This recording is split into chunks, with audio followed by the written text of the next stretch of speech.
አንድ ክርስቲያን ሊያውቃቸው የሚገቡ 3 ወርቃማ የሕይወት ምስጢሮች።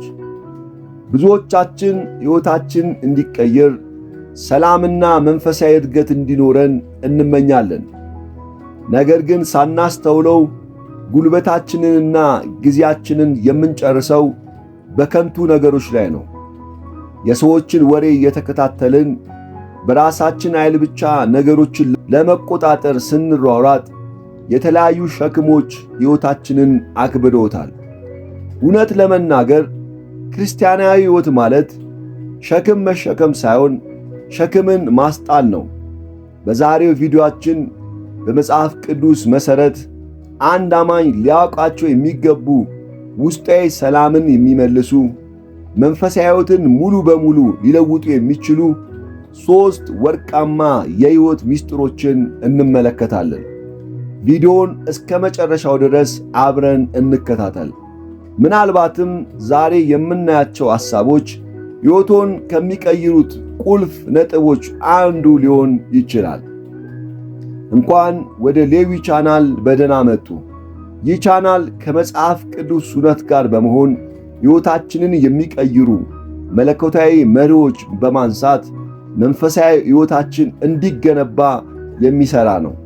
ለዚህ ቻናል የመጀመሪያው ከሆኑ አስተማሪና መንፈሳዊ ትምህርቶች እንዲደርሶት ሰብስክራይብ በማድረግ የዚህ ቤተሰብ አባል ይሁኑ። ለወዳጅ ዘመዶም ሼር፣ ላይክ በማድረግ ቃሉን ማጋራት አይርሱ። አንድ ክርስቲያን ሊያውቀው የሚገባው የመጀመሪያው ነገር ጊዜያዊነቱን ማስተዋል ነው። በክርስትና ሕይወት ውስጥ እጅግ ጥልቅ ትርጉም ያለው የሰው አእምሮንና አመለካከት የሚቀይር ወርቃማ ምስጢር ጊዜያዊነትን ማስተዋል ነው። መጽሐፍ ቅዱስ የሰው ልጅ በምድር ላይ ያለውን ቆይታ ከድንኳን ወይም ከእንግድነት ጋር ያመሳስሏል። አንድ ክርስቲያን ጊዜያዊነቱን ሲያስተውል የዚህች ምድር ችግር፣ ስቃዮች፣ አልፎ ተርፎም ጊዜያዊ ስኬቶችና ሀብቶች አላፊ መሆናቸውን ይገነዘባል። ችግሮች ሲመጡ ይህም ያልፋል ብሎ በጽናት እንዲቆም ያደርገዋል። ሀብትና ንብረትም ሲኖረው በባለቤትነት መንፈስ ተይዞ እንዳይጠፋ አእምሮውን በሰማያዊ እውነት ይቆጣጠራል። የሰው ልጅ ተፈጥሮ ሁልጊዜ ዓይኑ በሚያየው በገንዘብ በዝናና በጊዜያዊ ደስታ ላይ እንዲያተኩር ይገፋፈዋል። ነገር ግን እነዚህ ነገሮች ሁሉ የሚጠፉና የሚረግፉ ናቸው። ጊዜያዊነት ማስተዋል ማለት ዓይንን ከጊዜያዊ ነገር ላይ አንስቶ በዘላለም ላይ ማድረግ ማለት ነው። ሐዋርያው ጳውሎስ የሚታዩት አላፊዎች ናቸው፣ የማይታይ ግን ዘላለማዊ ነው በማለት የገለጸው ይህንን እውነት ነው። ይህ አስተሳሰብ በፈተና ጊዜ የማይናወጥ ተስፋን ይሰጣል። ሰዎች ብዙ ጊዜ በምድር ላይ ላሉ ነገሮች ነፍሳቸውን እስከ ማጥፋት ይጨነቃሉ። ሁሉ ነገር ለራሳቸው ብቻ ለመሰብሰብ ይጥራሉ። ምድር ማለፊያ መሆኗ የገባው ሰው ከቁሳቁስ ፍቅር ነፃ ይወጣል። ንብረት ቢኖረው እንኳን በመልካም አስተዳደር ይጠቀምበታል እንጂ ልቡን አይሰጥባትም። ጊዜያዊነትን ማስተዋል ማለት የዚች ምድር ኑሮ ከንቱ ነው ብሎ ተስፋ መቁረጥ ሳይሆን ትክክለኛው ቤቴና ርስቴ ሰማይ ነው በሚል ጽኑ ተስፋ በምድር ላይ በፍቅር በንጽህናና ከቁሳቁስ ነፃ ሆኖ በሰላም መኖር ማለት ነው። ሁሉንም ይዘን እንዳልመጣን ሁሉንም ትተን እንሄዳለን የሚለው እውነት ስግብግብነትን አስወግዶ በሰላም እንድንረካና ልባችን ከቁሳቁስ ባርነት ነፃ እንዲወጣ ያደርጋል። ሕይወት አጭርና ጊዜያዊ መሆኗ ሲገባን ቀናቶቻችንን በከንቱ ማጥፋት እንደሌለብን እንገነዘባለን። ለቤተሰብና ለወዳጅ ዘመዶች ትርጉም ያለው ፍቅርን በመስጠት እንዲሁም ፈጣሪን ደስ በሚያሰኝ ሁኔታ ሕይወትን በንጽህናና በጥበብ ለመምራት ያስችለናል። ሁለተኛው ፈተናዎች የእድገት መሳሪያ መሆናቸውን ማወቅ ነው። ባለማታይ ፈተና መጥፎ ዕድል ወይም የቅጣት መገለጫ ተደርጎ ሊወሰድ ይችላል። በክርስቲያን ሕይወት ውስጥ ግን ፈተናዎች የእምነት ሐውልት የሚታነጽባቸው፣ ባህሪ የሚቀረጽባቸውና መንፈሳዊ ብስለት የሚገኝባቸው ወርቃማ አጋጣሚዎች ናቸው። ወርቅ ንጹሕና ውብ ሆኖ እንዲወጣ በእሳት ውስጥ አልፎ መፈተኑ ግዴታ ነው። መንፈሳዊ እምነታችንም እንዲሁ ነው። መጽሐፍ ቅዱስ እምነታችን ከሚጠፋው ወርቅ ይልቅ በእሳት እንደሚፈትነው የሚበልጥ ዋጋ እንዳለው ይናገራል። ፈተናዎች ሲመጡ እግዚአብሔርን መታመናችንን እንቀጥላለን ወይስ እንወድቃለን የሚለውን በመፈተን እምነታችን ከውሸት ተለይቶ እውነተኛና የጸና እንዲሆን ያደርጉታል። ቀላልና ሁልጊዜ በሰላም የተሞላ ሕይወት ሰዎችን ጠንካራ ሊያደርግ አይችልም። እውነተኛ ጥንካሬ የሚገኘው ፈተናዎች አልፈው ሲሄዱ ነው።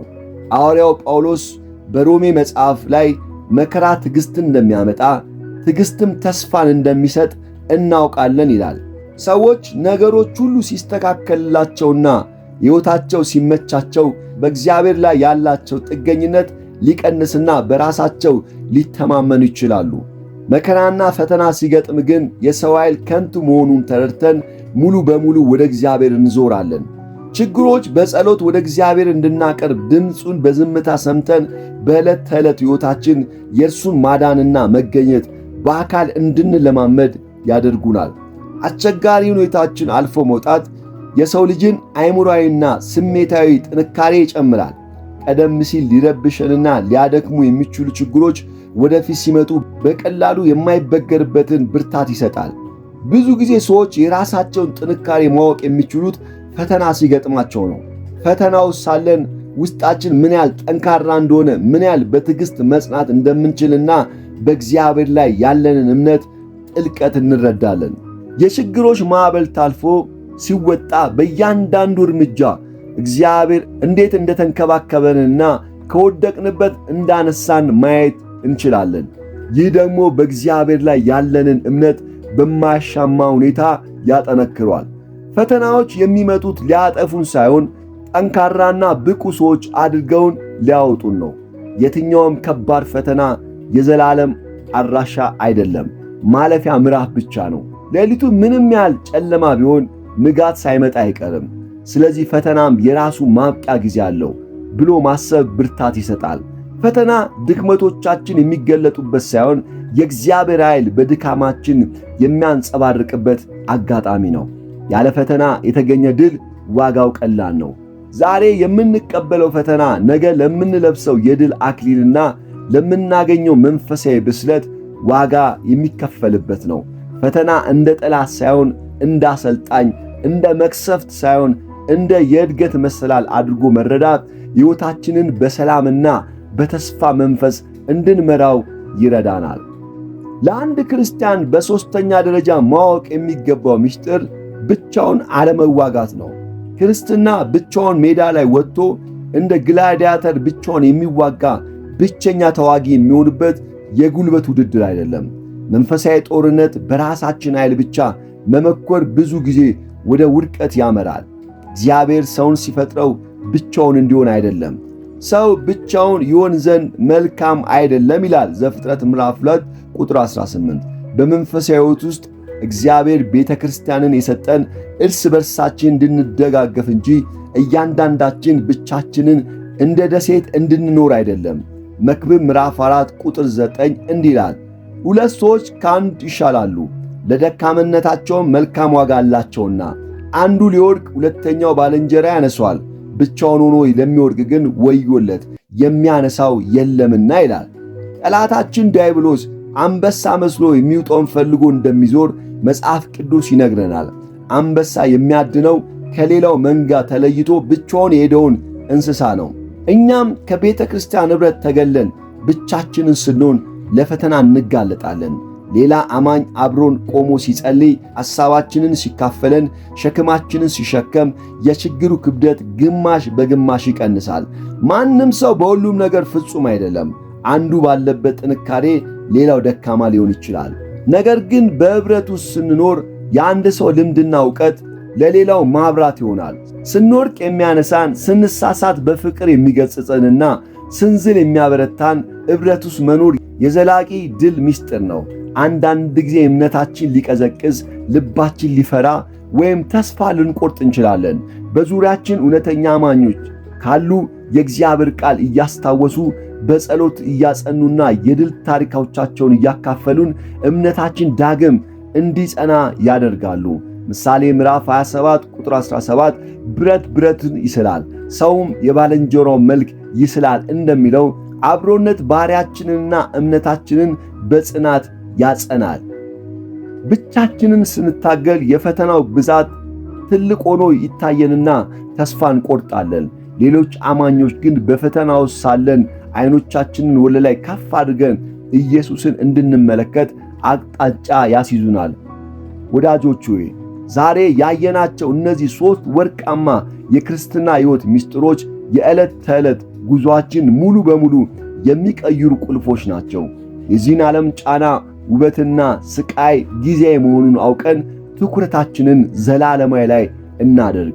መከራዎችና ፈተናዎች እግዚአብሔር እምነታችንን የሚያጠነክርበት እንጂ ሊያጠፉን የመጡ አይደሉም።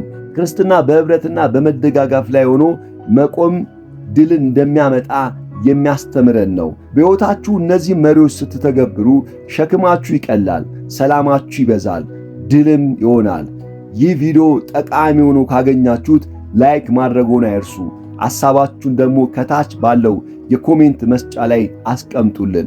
ለተጨማሪ መንፈሳዊ ትምህርቶች ቻናላችንን ሰብስክራይብ ያድርጉ። አብራችሁን ስለነበራችሁ እናመሰግናለን። መልካም ጊዜ